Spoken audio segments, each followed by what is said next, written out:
Hello everyone, स्वागत है आप सभी का फिर से एक नए वीडियो में। और आज हम लेकर आए हैं आप सबके लिए वॉइस का ऑब्जेक्टिव सवाल। अगर आप मैट्रिक के पेपर इस बार देने जा रहे हो तो आपको 6 सवाल तो आपको ऑब्जेक्टिव में पक्का रहेगा वॉइस का। ठीक है, देखो आपको 60 सवाल जो रहता है वो आपके टेक्स्ट बुक से रहता है, ठीक है ना, जो कि आपका स्टोरी रहेगा, पोएम रहेगा, वो सारे से रहेगा। लेकिन बाकी का जो 40 सवाल है उसमें से जो ग्रामर पोर्शन है उसमें से आपका 6 सवाल कन्फर्म रहेगा। पिछले वीडियो में हमने जाना था कि choose the correct form of verb, यानी किस प्रकार आप वर्ब के करेक्ट फॉर्म को चूज करेंगे, वो भी 6 नंबर का आता है। अगर वो वीडियो नहीं देखे हैं तो इस वीडियो के डिस्क्रिप्शन में उसका लिंक दिया जाएगा, आप देख लेना। ठीक है, तो देखो इसमें सवाल कैसा कैसा रहता है वॉइस का वो देखेंगे। मेनली हमने ये नोटिस किया है, अपने एक्सपीरियंस के आधार पर मैं ये बता रहा हूं कि 3 सवाल जो रहेगा वो एक्टिव में बदलने के लिए रहेगा और 3 सवाल जो रहेगा वो पैसिव में बदलने के लिए रहेगा। और अगर आपके पास ऑप्शन मिल जाता है ना बाबू, तो आपके लिए बहुत आसान हो जाता है सवाल। देखो जैसे कि यहाँ पे मिलके करेंगे, ठीक है, आप ध्यान से देखना, आप भी पेपर में आसानी से कर दोगे सारे सवालों को। ठीक है, तो देखो पहला सवाल क्या बोला गया है, देखो 61 से यानी पूरा का पूरा रहेगा आपका। तो active voice of a mistake has been committed by him. देखो जरा, इसका एक्टिव यानी पैसिव में बदला हुआ है, एक्टिव पूछा जा रहा है। अगर ये एक्टिव में रहता ना तो हिम आगे रहता, और हिम आगे कैसे रहता, ही में रहता, तो ना बाई हिम बदला होगा। तो आगे हम क्या देखेंगे, ही देखेंगे।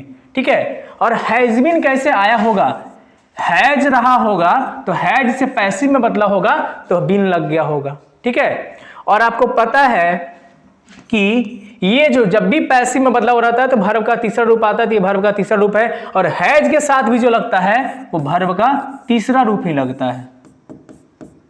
ठीक है, इतना देखो कौन से ऑप्शन में आपको मिलेगा। अब इतना खाली आप देखो ना, बाई हिम है ना, तो ये आगे रहा होगा, तो हिम कौन बदलता है, हिम में, ही ना बदलता है हिम में। तो देखो ही कौन कौन से ऑप्शन में है, जरा देखो ही कौन कौन से ऑप्शन में है। एक ये ऑप्शन में ही है, एक ये ऑप्शन में ही है। अब जरा देखो, ध्यान दो जरा कि ही के साथ इसमें लगा हुआ हैड, इसमें लगा हुआ हैज, हैज से हैज बीन होता है, हैज से हैड नहीं आ जाएगा। ठीक है, तो हैड से नहीं चेंज हुआ होगा, हैज से बदला होगा। तो करेक्ट आंसर क्या हो जाएगा, सी ऑप्शन। ये आपको समझ में आना चाहिए, ठीक है ना, बहुत आसानी से आप कर लोगे पेपर में सवाल को। ठीक है, इतना आप ध्यान रखना। अब देखो अगला जो सवाल है वो कैसा है, आपका नेक्स्ट सवाल जो है 62 नंबर का, देखो लिखा गया है द प्राइसेस। ये भी एक्टिव वॉइस बोल रहा है, यानी पैसिव में बदला हुआ है, एक्टिव में इसका होगा क्या। ठीक है ना, तो प्राइसेस वर लोवर्ड, देखो वर आया है, वाज या वर कब आया होगा, ये जो है ना एक्टिव में जब रहा होगा, किस में रहा होगा, जब एक्टिव में रहा होगा तो पास्ट इंडिफिनिट में हुआ होगा। किस में हुआ होगा, पास्ट इंडिफिनिट में। तो उसी को जब पैसिव में बदलते हैं ना तो क्या हो जाता है, वाज या वर आता है। ठीक है, और वॉइस का तो आदत है कि जब भी पैसिव में बदला जाएगा तो वर्ब का तीसरा रूप ही आएगा। तो जरा देखो वर्ब का तीसरा रूप आया हुआ है। ठीक है, लेकिन आप खुद ध्यान दो, बाई द शॉपकीपर लगाते हैं, आगे वाला जो रहता है उसी को ना करते हैं, यानी द शॉपकीपर जो होगा वो कहीं आगे आपको मिलेगा। जरा ढूंढो द शॉपकीपर आपको कहां मिल रहा है, 2 ऑप्शन में दिख रहा है। अब उसके बाद पास्ट इंडिफिनिट में कुछ नहीं, is, am, are, was, were, shall, will, सब कुछ ना आता, उसमें डायरेक्ट वर्ब का दूसरा रूप आता है।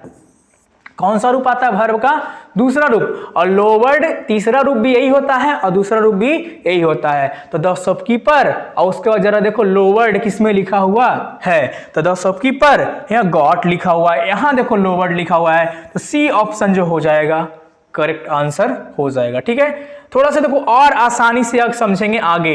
ये 3 सवाल जो है आपका एक्टिव का रहता है, ठीक है ना। देखो फिर से एक्टिव में बदलने के लिए जरा इसमें देखो क्या लिखा गया है कि एक्टिव वॉइस ऑफ किसका, we are taught grammar by him. By him है ना, ये आगे आना चाहिए, तो हिम किस में हो जाएगा, ही में हो जाएगा। किस में हो जाएगा, ही में। ये आर कैसे हुआ होगा, इज, एम, आर कहां पे आता है, पैसिव में। जब वर्ब का पहला रूप या वर्ब का 5वां रूप रहा होगा तब ये बदल जाता है किसमें, इज, एम, आर में बदलता है, ऐसे थोड़ी ना बदलता है पैसिव में, ये ध्यान रखोगे। तो ही के बाद कुछ नहीं लगा हुआ रहना चाहिए, वर्ब का पहला रूप या वर्ब का 5वां रूप जो मेन वर्ब है वो रहना चाहिए। तो टाउट जो होता है उसका पहला रूप होता है टीच। क्या होता है, टीच। लेकिन आप खुद सोचो, ही के साथ टीच नहीं लगता है, ही के साथ टीचेज लगता है। ठीक है ना, वर्ब का 5वां रूप। तो देखो ही के साथ टीचेज एक ही ऑप्शन में है। ही टीचेज यहाँ लिखा हुआ है और यहाँ पे है ही टाउट। ये तो पास्ट में हो गया ना, पास्ट में आर थोड़े रहता है। ये आप ध्यान देना, वॉइस में कभी भी प्रेजेंट वाला प्रेजेंटे में रहेगा, पास्ट वाला पास्ट में, ऐसे होता है, ठीक है ना। नरेशन यहाँ पे नहीं है। अब देखो अगला सवाल क्या होगा, ये समझ में आ गया कि इसमें क्या होगा, ही टीचेस जो होगा वो करेक्ट आंसर आपका हो जाएगा। अब देखो बाबू नेक्स्ट सवाल पे जरा ध्यान देना, 6 नंबर का आता है बाबू, बहुत आसानी से आप कर सकते हो। इसमें जरा देखो, अब पैसिव पूछा है, पैसिव जब पूछ देना तो और आसान हो जाता है। एक्टिव में थोड़ा सा उल्टा पड़ता है स्टूडेंट के लिए, तो थोड़ा सा कंफ्यूजन होता है, ठीक है ना। पैसिव पूछेगा बहुत आसानी से कर सकते हैं। जरा देखो, we must respect the elders है, क्या पूछा गया, we must respect the elders.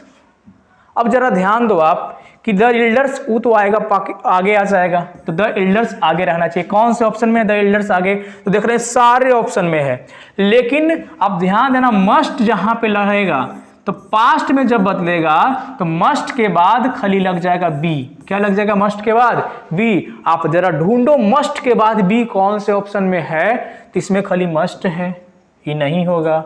इसमें मस्ट है, यो नहीं है, ये और नहीं होगा। इसमें नहीं है, इसमें मस्ट के बाद बी है। अरे यही ऑप्शन तो है सही, यही ऑप्शन हो जाएगा करेक्ट आंसर, ठीक है। अब चलते हैं नेक्स्ट सवाल की ओर।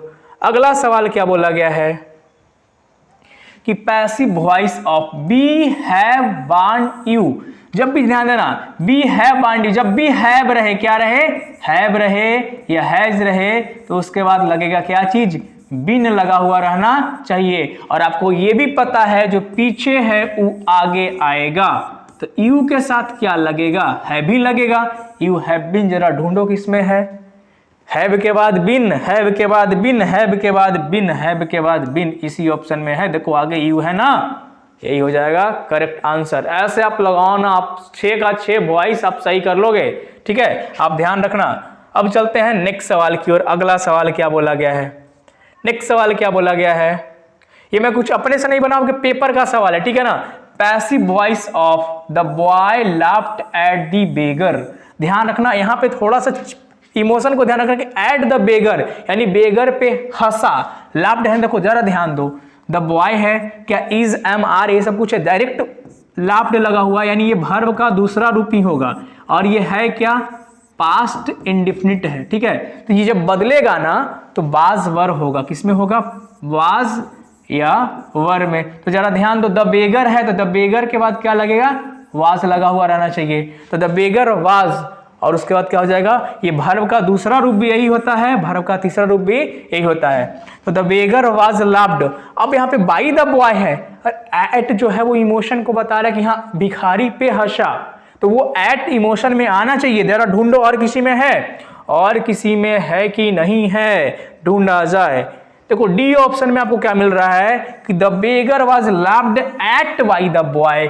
इसमें लाफ्ड एट, क्योंकि वो क्वेश्चन में था लाफ्ड एट, तो लाफ्ड एट आना चाहिए था साथ में, सिर्फ लाफ्ड नहीं आना चाहिए। इस कारण से ये वाला जो है वो नहीं हो पाया और ये वाला जो है वो सही हो गया, ठीक है। इसमें लाफ्ड एट था, ठीक है ना, तो वो आना चाहिए था, ठीक है ना। तो the beggar was laughed eight by the boy. तो ये था 3 सवाल। कैसा मैंने बोला था कि 3 जो रहेगा वो बदलने के लिए रहेगा एक्टिव में, और 3 जो रहेगा वो बदलने के लिए रहेगा पैसिव में, ठीक है। तो अगर आप इस तरीके से सवालों को करोगे ना, आपको एकदम बढ़िया से वॉइस में बिल्कुल कमांड हो जाएगा। अगर आपको ये वीडियो पसंद आया है ना, तो आप कमेंट करके बताना। इंग्लिश के लिए आपको आप और कौन सा चीज़ चाहिए इंग्लिश से रिलेटेड, आप कमेंट जरूर करना, ठीक है। तो मैं आपको और भी वीडियोस बनाकर आपको हेल्प करूंगा, ठीक है। तो मिलेंगे अगले वीडियो में, तब तक के लिए धन्यवाद।